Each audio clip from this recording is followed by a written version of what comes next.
നമസ്തേ. പുതിയൊരു വീഡിയോയിലേക്ക് ഏവർക്കും സ്വാഗതം. നമ്മളിവിടെ പറയുന്നത് ത്രികാലജ്ഞാനികളായ ആളുകളുടെ കൈവെള്ളയിൽ കാണുന്ന വ്യാഴവളയത്തെക്കുറിച്ചാണ്. നിങ്ങളാദ്യമായിട്ടാണ് ഈ ചാനൽ കാണുന്നതെങ്കിൽ ഒന്ന് സബ്സ്ക്രൈബ് ചെയ്യണേ. വീഡിയോ ഇഷ്ടപ്പെട്ടാൽ ലൈക്ക് ചെയ്യാനും ഷെയർ ചെയ്യാനും മറക്കരുത്.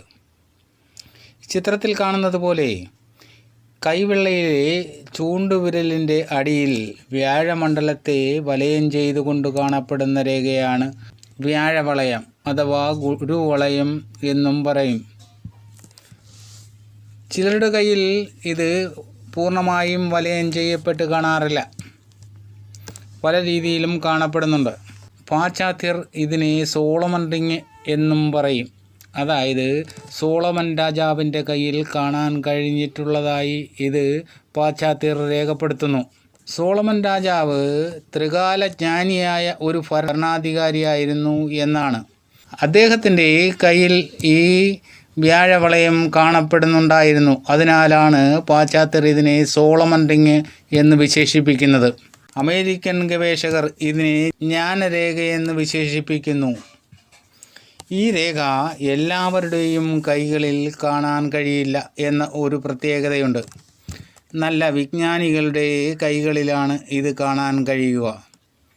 ഈ ലോകത്ത് കാണപ്പെടുന്ന യാതൊരുവിധ സൗഭാഗ്യത്തെയും ഇവർ ഗൗരവമായി എടുക്കാറില്ല. ഇവർക്ക് അപാരമായ ജ്ഞാനമാണ് പ്രധാനം. ഇവർ നല്ല കീർത്തിമാന്മാരായിരിക്കും. ഗുരുവളയമായ ജ്ഞാനരേഖയുള്ളവർ വാക്കിനും മനസ്സിനും എത്തപ്പെടാൻ കഴിയാത്ത അപൂർവ വിഷയങ്ങൾ കൈകാര്യം ചെയ്യുന്നതിൽ അതിപ്രഗത്ഭന്മാരായിരിക്കും. തത്വാന്വേഷണം, ജ്യോതിഷം, ഹസ്തരേഖ തുടങ്ങിയ ഗൂഢശാസ്ത്രങ്ങളിൽ ഗവേഷണം നടത്തി അതിൽ മുന്നേറാനുള്ള പ്രാഗൽഭ്യം ഇവർക്കുണ്ടാകും. ഇക്കാര്യത്തിൽ അതിസൂക്ഷ്മമായ അറിവുള്ളവരായിരിക്കും. ഈ ജ്ഞാനരേഖയുള്ളവർ എല്ലാവിധ പ്രവൃത്തികളിലും മേന്മയുള്ളവരും ഗാംഭീര്യ സ്വഭാവക്കാരുമായിരിക്കും. ചിത്രത്തിൽ കാണും പോലെ ഈ ജ്ഞാനരേഖ കാണപ്പെടുന്നവർക്ക് അവരുടെ ബുദ്ധിരേഖ ചന്ദ്രമണ്ഡലത്തിലേക്ക് ചെന്നിരുന്നാലും അവർക്ക് എല്ലാവിധ നന്മകളും വന്നു ചേരുമെന്ന് പ്രതീക്ഷയുള്ളവരാണ്. ദൈവഭക്തിയും കർമാനുഷ്ഠാനങ്ങളെ ചെയ്തുകൊണ്ടിരിക്കുന്നവരുമാണ് ഇവർ. ഇങ്ങനെയുള്ളവർ അല്പകാലം അലക്ഷ്യമായിരിക്കും. അപ്പോൾ ഈ രേഖ അവരുടെ കൈകളിൽ നിന്നും മറഞ്ഞു പോകുന്നതായി കാണാം. ഇത് തുടർന്ന് ചെയ്യുമ്പോൾ വിട്ടുപോയ രേഖ വളരാൻ തുടങ്ങുന്നതായി കാണാൻ കഴിയും. ഇങ്ങനെ ജ്ഞാനരേഖയുള്ളവർ ചിലർ വാഗ്വാദത്തിലേർപ്പെട്ട് കാലം കഴിക്കുന്നവരായിരിക്കും. ഇത് ഇവർക്ക് അസ്വസ്ഥതയെ ഉളവാക്കും. മറ്റു ചിലരാകട്ടെ എല്ലാം അതിൻ്റെ വഴിക്ക് തനിയെ നടന്നുകൊള്ളും എന്ന് വിശ്വസിക്കുന്നു. ആത്മജ്ഞാനത്തിൽ താൽപ്പര്യമുള്ളവരുടെ കൈവിരലുകളുടെ അഗ്രഭാഗം ചതുരമായി കാണാൻ കഴിയും. ഈ ജ്ഞാനരേഖ നല്ല തിരിച്ചറിവിനെയാണ് കാണിക്കുന്നത്. ഒരാളിനെ കണ്ട മാത്രയിൽ തന്നെ അയാളുടെ യോഗ്യതയെയും മറ്റും മനസ്സിലാക്കുവാൻ കഴിവുള്ളവരായിരിക്കും ഇക്കൂട്ടർ.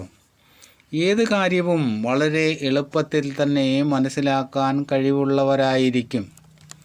കലാജ്ഞാനത്തിൽ പ്രസിദ്ധരും സദാ പഠിക്കുന്ന കാര്യത്തിൽ വ്യാപൃതരുമായിരിക്കും. ശാന്തശീലരും ധൃതിയും ആവേശവും ഇല്ലാത്തവരുമായിരിക്കും. ഇവർ എല്ലാ മേഖലയിലുള്ളവരുമായും സമ്പർക്കത്തിലേർപ്പെടാൻ താൽപ്പര്യമുള്ളവരായിരിക്കും. ഈ രേഖ മറ്റു രേഖകളെ പോലെ ആഴത്തിൽ കാണപ്പെടുകയാണെങ്കിൽ ഈ ലോകത്തുള്ള എല്ലാ സുഖഭോഗങ്ങളും അനുഭവിച്ചു കഴിയുന്നവരായിരിക്കും. മദ്യപാനം, പ്രേമം തുടങ്ങിയ കാര്യങ്ങളിൽ ഇവർക്ക് പ്രത്യേകം താൽപ്പര്യമുണ്ടായിരിക്കും. പ്രവൃത്തിയിൽ ഉന്മേഷമുള്ളവരായിരിക്കും. ഈ ജ്ഞാനരേഖ ശരിയായി പതിഞ്ഞിരുന്നാൽ ദീർഘദർശിയായും മതത്തിൻ്റെയോ സമുദായത്തിൻ്റെയോ പദവി വഹിക്കുന്ന നിലയിൽ ശോഭിക്കുവാനും കഴിയുന്നവരായിരിക്കും. ഈ ജ്ഞാനരേഖയുള്ളവർ പലരും സദാ മന്ത്രോച്ചാരണവും ജ്ഞാനയോഗിയായും കാണാൻ കഴിയും. ജ്ഞാനയോഗത്തിലേർപ്പെട്ടാൽ ഇവർക്ക് ദീർഘദൃഷ്ടിയുണ്ടായിരിക്കും. സ്ത്രീകളുടെ കയ്യിലും ഈ ഗുരുവളയം കാണാൻ കഴിയും. ഇവർ സൂക്ഷ്മജ്ഞാനമുള്ളവരായിരിക്കും. ഭർതൃഭക്തിയുള്ള ഇവർ ദൈവാനുഗ്രഹമുള്ളവരായി വാഴുന്നവരായിരിക്കും. ഭാവിയെപ്പറ്റിയുള്ള ശരിയായ ബോധം ഇവരിൽ ഉദയം ചെയ്തുകൊണ്ടിരിക്കുമെന്നുള്ളതാണ്. ഈ ജ്ഞാനരേഖയുള്ളവർ മറ്റുള്ളവരെ കീഴ്പ്പെട്ടു സഞ്ചരിക്കാൻ ഇഷ്ടപ്പെടുന്നവരല്ല. സമത്വബുദ്ധി ഇവരുടെ ഒരു പ്രത്യേക ഗുണവിശേഷമാണ്. ജ്ഞാനരേഖയുള്ളവരെ ലോകത്തിന് തന്നെ നല്ല മതിപ്പാണ്. സകല ശാസ്ത്രങ്ങളിലും വിദഗ്ധന്മാരായി ഭാവി കാലത്തെപ്പറ്റി നേരത്തെ അറിയുവാനുള്ള മഹാശക്തി ഇവരിൽ കുടികൊള്ളുന്നു എന്ന് മനസ്സിലാക്കാം.